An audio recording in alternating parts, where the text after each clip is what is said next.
Bismillahirrahmanirrahim. Assalamualaikum warahmatullahi wabarakatuh. Alhamdulillahirabbil alamin wa bihi nasta'in ala umuri dunya waddin. Asyhadu an la ilaha illallah wa asyhadu anna Muhammadan abduhu. Allahumma shalli ala Muhammadin wa ala alihi wa sahbihi ajma'in. Hari ini adalah tafsir bersama. Kita masih mempelajari tafsir surat Al-Qur'an ayat yang ketiga, yaitu firman Allah, Inna syani'aka huwa al-abtar. Sesungguhnya yang membenci engkau ialah orang yang merugi. Diterangkan yang sudah beberapa kali pertemuan bahwa wajibnya kita mencintai Rasul SAW dan haramnya membenci, bahkan sampai pada tingkatan murtad atau keluar dari Islam. Orang yang membenci Rasulullah SAW atau membenci apa yang diajarkan, kata beliau, wala syakka, tidak diragukan, karena mahabbat Al-Qur'ani, bahwa mencintai Al-Qur'an, wa mahabbat as-sunnati, dan mencintai sunnah, ia al-iman, juga adalah iman.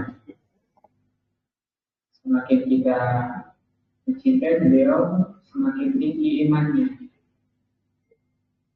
Walaupun dari sunnah-sunnah seperti adab makan, adab berpakaian, adab masuk rumah, adab keluar rumah, sunnah-sunnah yang diajarkan oleh Rasulullah, ketika kita amalkan, bertambah keimanannya. Karena Rasulullah ada diambil Nabi SAW pada masa ini. Ada seseorang yusalli bi ashabihi, sholat dengan yang lainnya. Wa kana yaqra'u fi kulli rak'atin surat al-Ikhlas. Beliau ini setiap rakaat membaca surat al-Ikhlas.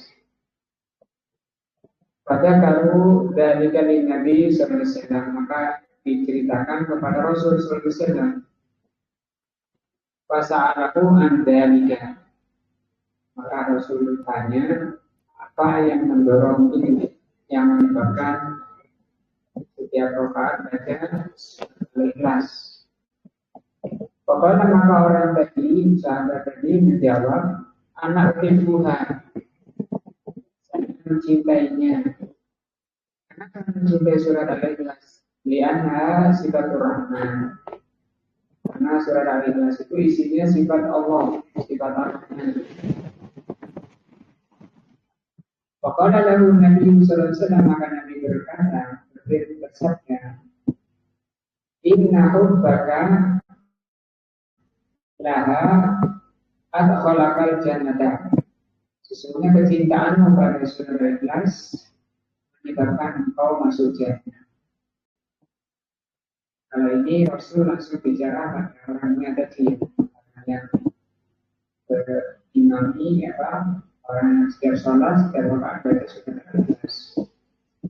Di riwayat lain disebutkan begini, wa fi riwayatin akhbiru. Ini tidak langsung di Rasul sampaikan kepada yang menceritakan tadi. Allah yuhibbuhu, bahwa Allah mencintai. Tapi di dalam ayat ini beda. Kalau yang atas itu menjadikan dia masuk surga, yang ini menjadikan dia dicintai oleh Allah. Walladzi yuhibbul Qur'an, maka orang yang mencintai Al-Qur'an, fihi imanun, berarti dia ada iman. Karena iman itu mendorong seseorang untuk mencintai Al-Quran. Dan dari Al-Quran pula orang itu menjadi iman. Wahada yang perlu al-jannah. Ini menyebabkan orangnya bisa masuk jannah. Rasul mengatakan ayat turun jannah jatuh minum. Rasul mengatakan SAW tidaklah orang itu masuk surga sampai dia beriman. Wala tu'minu hatta tahabu. Tidaklah kalian dikatakan beriman sampai kalian saling mencintainya. Saling membenci, tidak saling bermusuhan. Maka aku tunjukkan pada amalan yang menyebabkan kalian saling mencintai. Rasul mengatakan absus salam, sebarkan salam. Waladhi yakrahul Quran, maka orang yang membenci Al-Quran, awis sunnah atau membenci sunnah, li'annahu yukhalifu syai'an min hawa, karena tidak cocok dengan hawa nafsunya. Nawi yang bantu amal, maka kebenciannya itu menyebabkan orang itu dihapus oleh amalannya, amalan baiknya dihapus oleh amalan hatinya. Ini kan membenci itu amalan hati. Waikan adalah yang terkadang sekalipun dia tidak bicara atau dia mengamalkan sunnah-sunnah dikerjakan, diamalkan, tapi benci. Pakai faedah terkadang atau bagaimana kita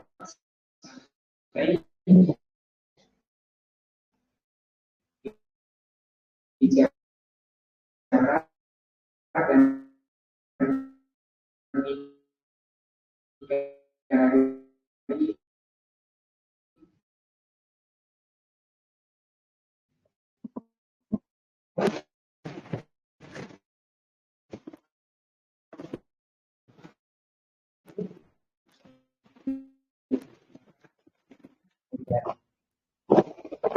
Pada dari dia kalau kita bahas sunnah, dia juga akan kamu karena menci madhabnya.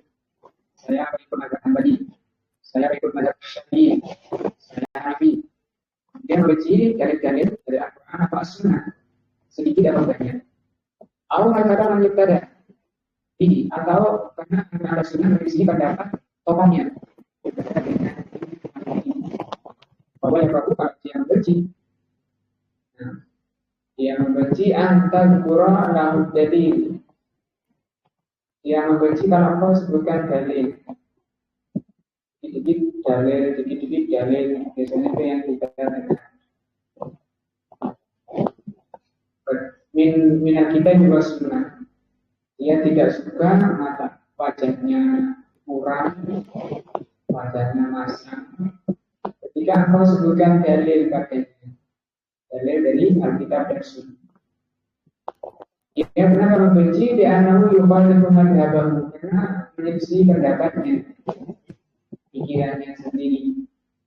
Bahwa yukhalifu madhabahu, dia menyelisih madhabnya, menyelisih madhabnya, imam madhabnya. Bahwa yukhalifu madhabahu aksar dengan kitab dan Sunnah, ini menunjukkan bahwa dia lebih mencintai madhabnya daripada Alkitab dan Sunnah. Itu salah. Ya, mencintai madhabnya daripada Alkitab dan Sunnah itu kesalahan.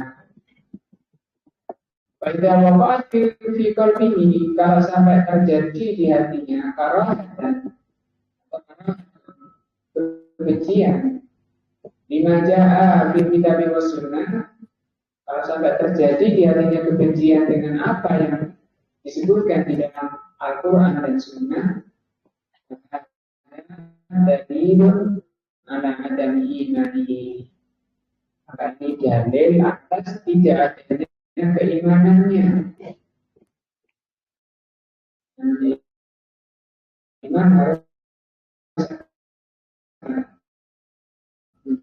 mencintai orang, membencinya.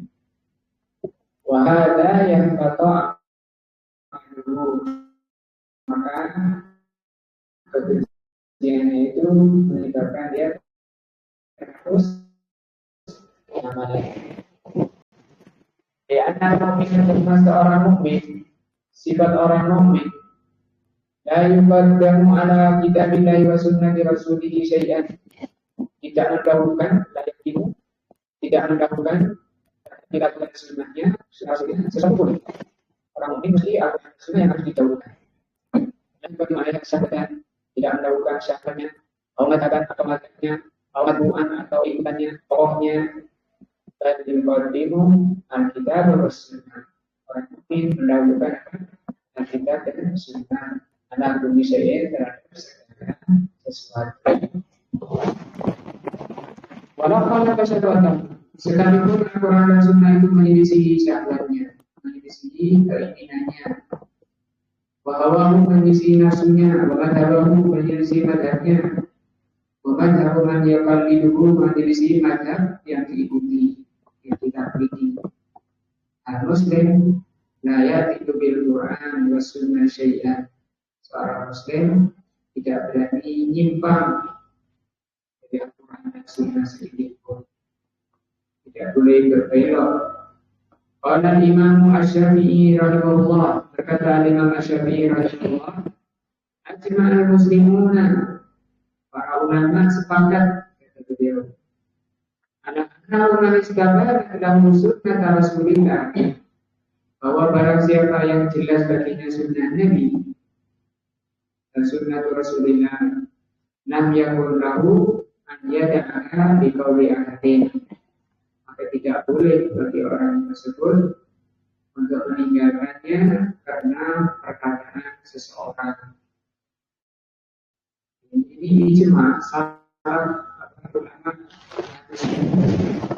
tidak boleh seorang itu meninggalkan sunnah Nabi karena mengikuti perkataan seseorang, siapapun, walaupun apa segi umat. Wayaqulu Abdullah ibnu Abbas, berkata Abdullah bin Abbas radhiyallahu anhu lis sahabati, kata sahabat radhiyallahu anhu, yusaku hampir sebutkan lagi, tunazzala alaikum hijaratun minas sama, akan diturunkan hujan batu dari langit, dirajam kalian. Aku katakan padamu qala Rasulullah, aku katakan qala Rasulullah, udah qala Bakrin wa Umar. Kau malah mengatakan berkata Abu Bakar dan Umar. Ini sikapnya sahabat. Artinya ucapan Abu Bakar, Umar tidak boleh didahulukan daripada Alkitab dan Sunnah. Faidahkan taqdimu qauli Abi Bakrin wa Umar radhiyallahu anhuma ala qauli Rasulillah sallallahu alaihi wasallam. Apabila mendahulukan ucapan Abu Bakar dan Umar terhadap sunnah Nabi, yusaku an yunazila bisababi hijaratun minas sama, akan menyebabkan hujan batu dari langit. Pakai juga biman yukakan madhab bulan. Bagaimana orang yang mendahulukan pendapatnya bulan atau Allah bisa irinas dari manusia. Karena kita bilai wa sunnati Rasulillah wa sunnati Rasulih sallallahu alaihi wasallam. Tidak khalaqat madhabahu, pernah menyelisih madhab. Au madhabu syekhuhu atau madhabnya syekhnya. Fa'innahu yajibu mawqiful mi'adi wala yuriduha. Dia telah menempatkan dirinya sebagai korban. Wayahsya dan sangat dikhawatirkan orang tersebut yang guna minalladzi Allah ini, sangat dikhawatirkan termasuk orang yang disifirmankan oleh Allah. Wa idza tutla alaihim ayatuna, apabila dibacakan kepada mereka ayat-ayat kami Quran, Bayyinatin yang jelas akan yuhibul ladina kafaru. Aku lihat wajah mereka orang itu mudah mengingkari wajahnya kelihatan tidak suka, kelihatan tidak suka. Kecelakaan.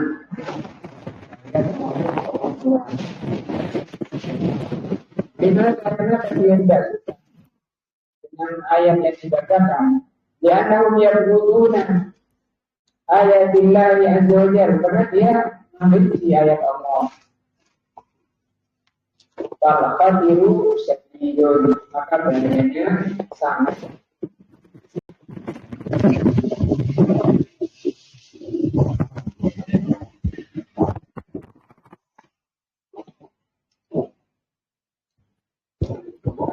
Fi hadzal bab, dalam masalah ini. Wa hadzan naqidu, dan pembatal ini. Wa hadzan naqidu itu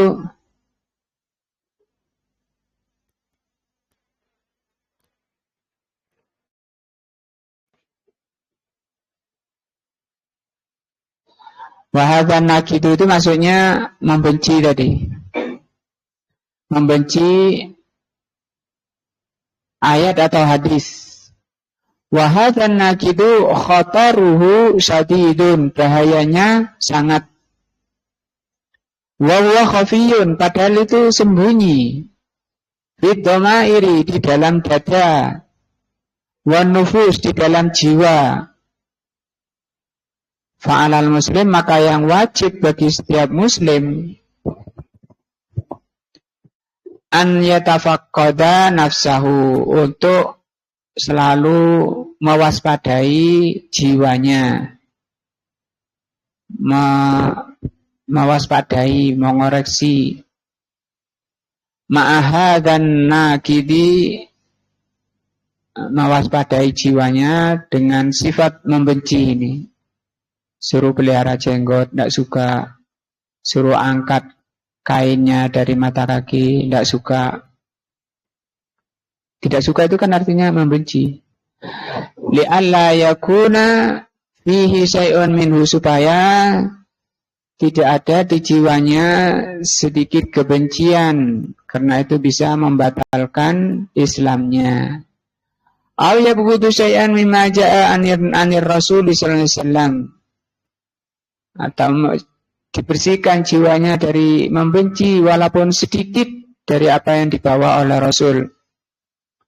Imma li mukhalafatiha li syahwati nafsihi, karena tidak mencocoki nafsunya, au mukhalifu madhabihi, atau menyelisih madhabnya, au mukhalifatu hizbihi, atau menyelisih golongannya, kelompoknya, ormasnya, au imamihi, atau imamnya.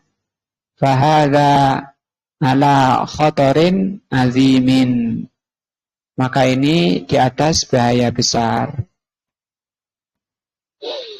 Fatabayyana min hadha, maka jelaslah dengan ini, annahu yajibu 'alal muslim, maka yang wajib bagi setiap muslim, an yukira wa yahtarimu kitaballah, selalu merapat dan menghormati kitabullah.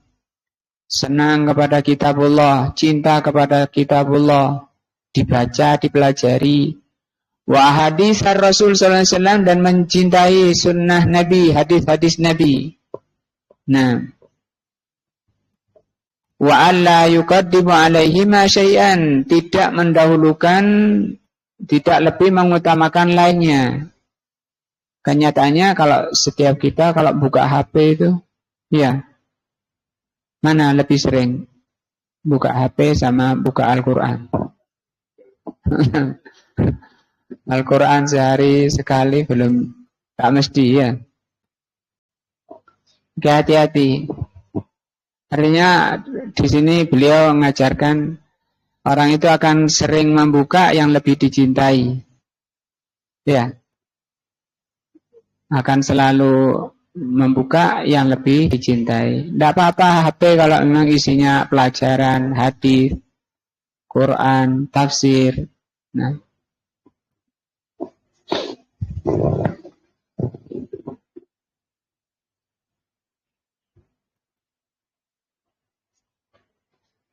HP.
Dan juga kalau buka HP baca hadis, hafalan hadis, belajar Al-Quran dan hadis, tidak masalah. Wa alla yuqaddimu alaihima syai'an.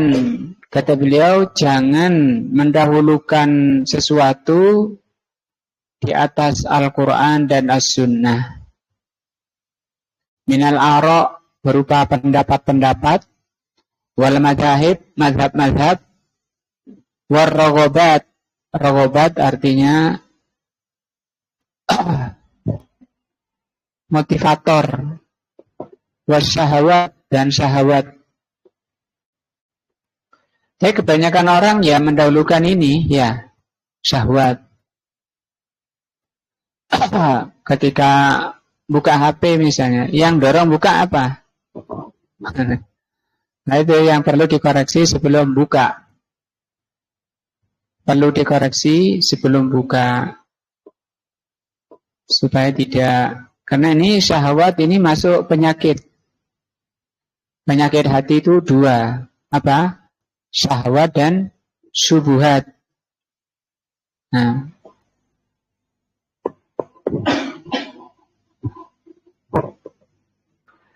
Hadza huwa muqtadal iman. Inilah tuntutan iman. Kandungan iman itu seperti itu.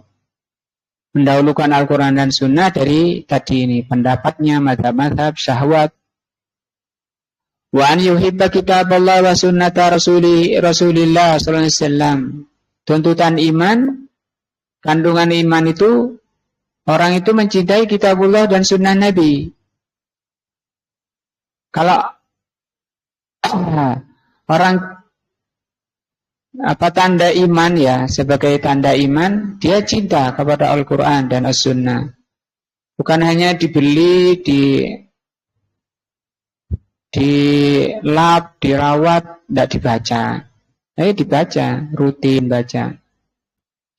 Wa yubghidu ma yukhalifu kitaballah. Tuntutan iman itu membenci semua yang menyelisih kitabullah dan menyelisih sunnah Nabi. Hadhihi alamatul iman. Ini tanda iman.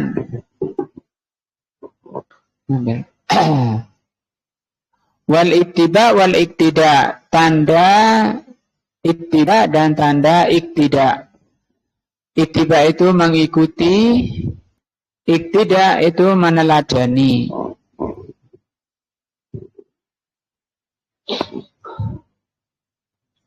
Wallahu subhanahu wa ta'ala anzalal kitaba. Allah subhanahu wa ta'ala menurunkan Alkitab.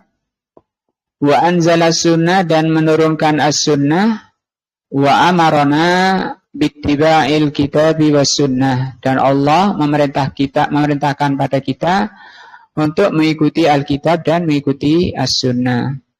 Wa nahana an mukhalifatihima, Allah Subhanahu wa taala melarang untuk menyelisihi keduanya. Falladhi yuridun najata, maka barang siapa ingin selamat di dunia dan akhirat, wadaral akhirata, dan ingin negeri akhirat, ingin surga, alaihi an yatamassaka bil kitabi, wajib baginya berpegang kepada Alkitab was sunnah, hatta law khalafa dzalika ma yuriduhu, sekalipun kitab dan sunnah itu menyelisih apa yang dia inginkan. Apalagi kebanyakan keinginan manusia itu urusannya duniawi, yang sebentar, yang nisbi, yang urusannya dengan syahwat, yang semua itu bisa melemahkan imannya. Itu yang banyak diinginkan. Coba kalau ditanya orang atau anak-anak muda, cita-citamu apa? Nah, di urusannya bergelimang atau berkisar di syahwat. Wa yastahi, dan menyelisih apa yang diinginkan. Nah, fa innal akibata hamidatun, karena akibatnya itu terpuji, sangat bagus. Akibat apa?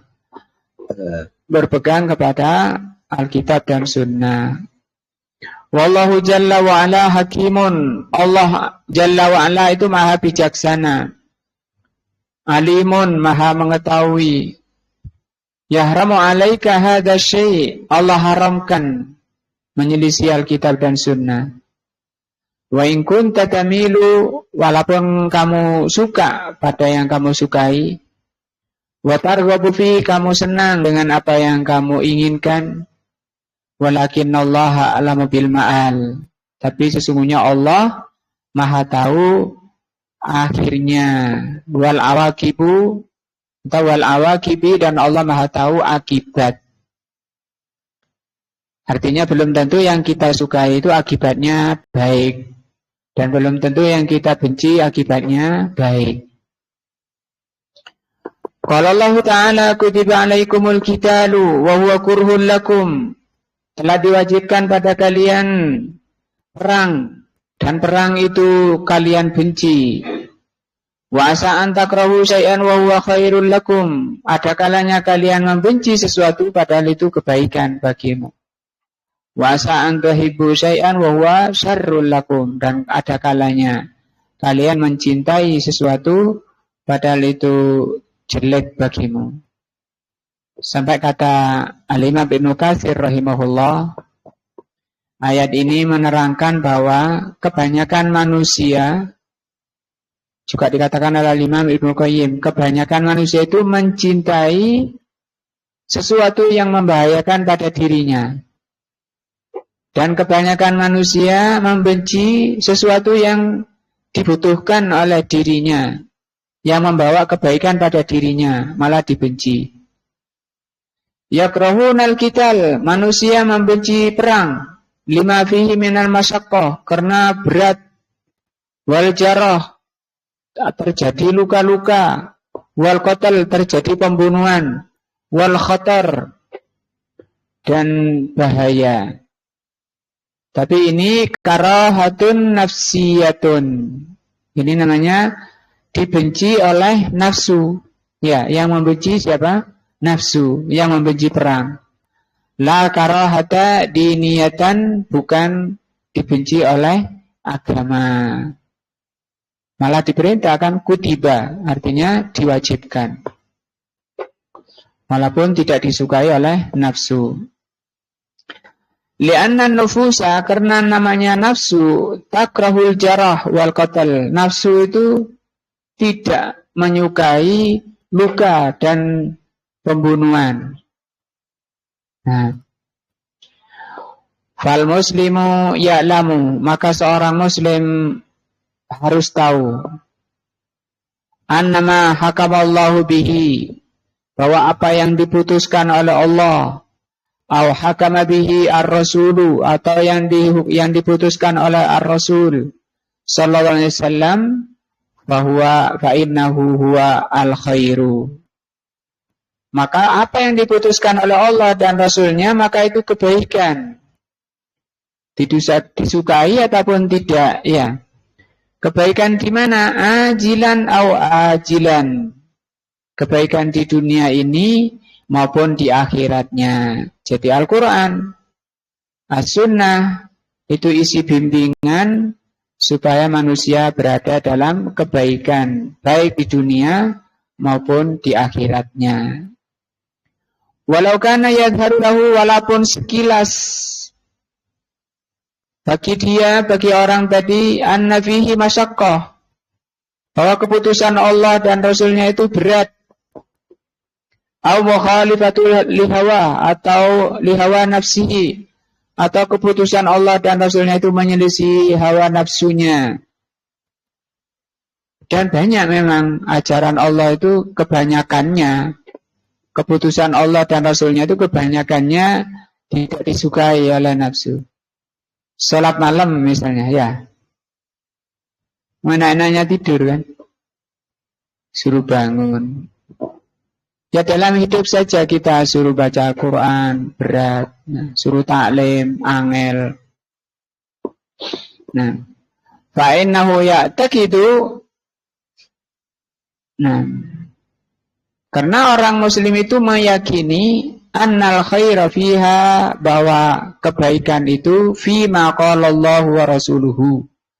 Kebaikan itu apa yang dikatakan oleh Allah dan Rasulnya. Nah,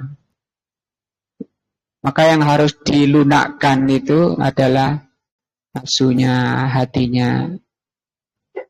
Ada hadis sahih Rasulullah SAW mengatakan, Inna lillahi aniyatan fil ardi. Sesungguhnya Allah itu punya bejana di muka bumi. Wa aniyatullah, dan bejana Allah itu qulubus salihin, hatinya orang-orang saleh. Ahabbuha, hati yang paling dicintai oleh Allah, al-yanuha wa araqquha, yang paling lunak dan paling lembut. Nah, mudah, senang, gembira menerima keputusan Allah, sekalipun tidak disukai oleh nafsunya. Makanya yang dikatakan mujahid, man jahada nafsahu. Mujahid itu orang yang memerangi nafsunya untuk ditundukkan kepada agama Allah Azza wa Jalla. Wala yukaddimu alaihi ma syai'an. Maka orang muslim tidak mendahulukan di atas Al-Quran dan Sunnah sedikit pun apapun. Wala yukaddimu ra'yahu, tidak mendahulukan ra'yunya. Nah, sebagaimana firman-Nya, ya ayyuhalladzina amanu, wahai orang yang beriman, la tuqaddimu baina yadayillahi wa rasulihi. Jangan kau mendahulukan sesuatu di hadapan Allah dan Rasulnya. Wattaqullah, bertakwalah kepada Allah, innallaha sami'un alim.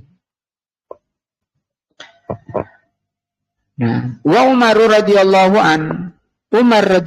an yaqul, mengatakan, ya ayuhan nas, wahai manusia, ittahimur ra'ya. Ittahimu itu curigai. Curigailah akal kalian. Fiddin, ketika kalian bicara agama dengan akalnya. Ada hadis sahih juga ya. Man qala fil Qur'an bi ra'yihi falyatabawwa maq'adahu minan nar. Barang siapa bicara Al-Quran dengan akalnya, dengan otaknya, maka dia telah menyiapkan tempat duduknya di neraka. Artinya hukumnya haram bicara Al-Quran dengan akalnya. Terus dengan apa? Dengan tafsir. Lihat tafsirnya. Bagaimana penafsirannya benar dari Rasul dan sahabat. Falau ra'aituni yauma Abi Jundal an arada amra Rasulullah an arudda amra Rasulullah sallallahu alaihi wasallam fa ajtahid wala alu. Sayang ini kurang paham. Satu kisah ini kisahnya Umar. Annahu lamma salahan Nabi sallallahu alaihi wasallam al-musyrikin fil Hudaybiyah. Ya. Yaitu ketika Rasulullah mengadakan perjanjian damai, Rasulullah dan para sahabatnya berangkat mau umroh di tahun ke-7 insyaallah. Tahun ke-7 Hijriah. Beliau dan para sahabat sudah bawa hewan-hewan korban mau umroh. Kemudian dihadang oleh musyrikin, tidak boleh. Sehingga terjadi yang disebut as-sulhu Hudaybiyah. Hudaybiyah ini nama tempat. Keputusan dari perdamaian, perjanjian, keputusan perjanjiannya apa? Rasulullah dan rombongannya harus kembali. Wayati minal amil qadim, dan boleh datang tahun depan. Syaqqa dzalika ala Umar radhiyallahu anhu. Keputusan perjanjian ini sangat memberatkan Umar. Wis jengkel banget Umar ke atas keputusan ini. Wa ala ghairihi, bahkan kepada yang lainnya, dengan lainnya juga banyak yang dongkol dengan keputusan Nabi. Minas sahabati. Li'annahu dhahara lahum, karena yang nampak sekilas dia di pandangan Umar. Ini juga dalil bahwa Umar sekalipun manusia terbaik juga bisa terjatuh pada kesalahan. Di antaranya ini Hudaybiyah. Yang kedua, ketika wafatnya Rasulullah SAW. Ya. Anna hadza, bahwa keputusan perjanjian ini intidarun lil kufar. Pikirannya Umar ini berarti menolong orang kafir. Wa fihi dillatun lil muslimin, dan ini pelecehan terhadap muslimin, perendahan terhadap kaum muslimin. Pikirannya Umar. Fasyaqqa alaihim dzalika, maka Umar sangat keberatan dengan keputusan perjanjian. Fakallama Umar Abu Bakrin, maka Umar bicara curhat kepada Abu Bakar. Faqala lahu Abu Bakar, maka Abu Bakar mengatakan, Abu Bakar enggak ada berat. Nah, hadza Rasulullah, coba jawabannya. Ini keputusan Rasulullah. Nah, amsik biwarzi, tahan pendapatmu itu. Fatamma sulhu, sampai sempurnalah perjanjian. Wa kana khairan lil muslimin, bahkan itu perjanjian itu menjadi kebaikan bagi muslimin. Wa dhillatun alal kafirin, dan itu perendahan bagi orang kafir. Fasammahullahu fathan, maka oleh Allah dikatakan kemenangan. Inna fatahna laka fathan mubina. Jadi al-fathu kemenangan, nah disebut Fathu Mekah, itu di perjanjian Hudaybiyah ini. Sebelum penguasaan kota Mekah pada tahun ke-8, tahun depannya. Kenapa? Di perjanjian ini tidak boleh ada saling menyerang antara muslimin, tidak boleh nyerang orang musyrikin Mekah. Orang musyrikin Mekah tidak boleh menyerang muslimin. Maka itu kesempatan emas bagi Rasulullah untuk berdakwah seluruh penjuru yang bisa dijangkau. Sehingga pada tahun berikutnya, tahun 8, muslimin sudah banyak yang masuk Islam. Karena masuk, walaupun itu tetangganya orang Quraisy, Mekah, tidak berani mereka menyerangnya. Kenapa? Ada perjanjian. Sehingga para ulama mengatakan kemenangannya justru di Hudaybiyah itu. Karena Rasul di situ punya satu poin bebas berdakwah menyampaikan Islam. Puncaknya dikuasai Mekah sehingga wa ra'aitan nas yadkhuluna fi dinillahi afwaja. Kau bisa melihat manusia masuk agama Allah afwaja, berombongan-berombongan. Kemudian terjadi perang Hunain itu pada tahun ke-9. Ma'anna Umar, padahal Umar karaha dzalika. Asalnya Umar membenci, padahal oleh Allah sudah dibilang itu fathan mubina. Li'annahu dhanna, karena Umar meyakini atau mengira anna fi dzalika ghadadah 'alal muslimin, pelecehan kepada muslimin, wa intisaran lil kufar, berarti dia menolong orang kufar. Lakin ma hakama bihi Rasul, hanya saja apa yang diputuskan oleh Rasul, wa huwa al-khairu, itulah kebaikan. Walaupun menurut Umar tidak tepat, ya. Ini orang terbaik sudah, masih timbul perasaan seperti itu.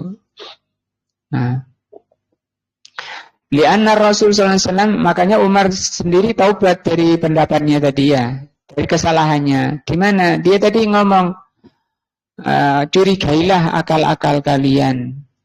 Nah, atau juga banyak sih kaulnya Umar bin Khattab radhiyallahu anhu. Inna ahlal ahwa a'da'us sunan, sesungguhnya orang ahlul ahwa, pengikut akal, itu musuh-musuh sunnah. Pengikut akal itu musuh-musuh sunnah. Ayatuhumul ahaditsu, hadis telah memberatkan mereka an yahfaduha, untuk menghafalnya.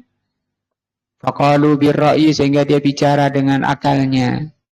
Nah, wadallu wa'adallu, maka orangnya sesat, wa'adallu, dan menyesatkan. Nah, kalau orang bicara agama dari akalnya, curigai. Kata siapa itu? Umar bin Khattab. Maka kata Al-Imam Al-Barbahari di dalam kitab Syarhus Sunnah, kalau ada orang bicara agama di masamu, perhatikan dulu asarnya, dilihat sanadnya, kesohihannya, cocok enggak dengan salaf. Nah, jangan langsung ditelan, jangan langsung diterima. Maka keputusan Rasul sekalipun tidak mencocoki pikiran-pikiran, nafsu-nafsu, itu kebaikan. Lianna Rasul sallallahu alaihi wasallam la yantiqu anil hawa, karena Rasulullah sallallahu alaihi wasallam tidak bicara dari nafsunya. In huwa illa wahyun yuha, apa yang beliau bicarakan adalah wahyu yang diwahyukan. Fal wajibu, maka yang wajib, an tuqaddima kalam Allah wa kalama rasulih sallallahu alaihi wasallam. Maka yang wajib bagi muslimin mukminin mendahulukan kalamullah, mendahulukan kalam Rasulullah daiman wa abadan, selalu dan selamanya. Fala ta'taridu wala yakun fi nafsika haraj min dzalika, jangan kamu menolaknya, menentangnya, dan jangan sampai ada di jiwamu itu rasa berat dengan sunnah. Wah, pelihara jenggot gak pantas misalnya, pakai cadar gak pantas. Nah, itu penyakit jiwa, namanya penyakit jiwa. Obatnya hanya di Al-Quran dan As-Sunnah, tidak bisa walaupun dibawa ke rumah sakit jiwa, nggak akan sembuh. Harus apa? Ngaji. Amma idza abghata, apabila kamu membenci sunnah Nabi, fahadhihi riddatun, maka ini adalah riddah. Apa riddah? Murtad. Nah, keluar dari Islam. Nas'alullaha al-afiyata, kita memohon kepada Allah al-afiyah. Apa afiyah? Selamat dari ini, penyakit hati. Apa itu? Membenci ajaran Allah dan membenci ajaran Nabi. Namanya muslim, istislam, tunduk patuh, pasrah kepada apa yang dimakan oleh Allah, sekalipun bertentangan dengan akalnya, bertentangan dengan nafsunya. Nah, ini selesai tentang hukum membenci ajaran Nabi, membenci sunnah Nabi. Walaupun ini hanya amalan hati, tapi bisa mengeluarkan orangnya dari Islam. Dan insyaallah masih kita akan lanjutkan tentang hukum mencela sunnah. Ada orang lewat berjenggot diteriaki, "Be." Itu kan membenci. Ada orang bercadar diteriaki, apa? "Ninja, ninja." Ada orang angkat celananya di banjir, celaan. Dan lain-lain, apalagi bahasa-bahasanya. Berjubah pakai apa? Pakai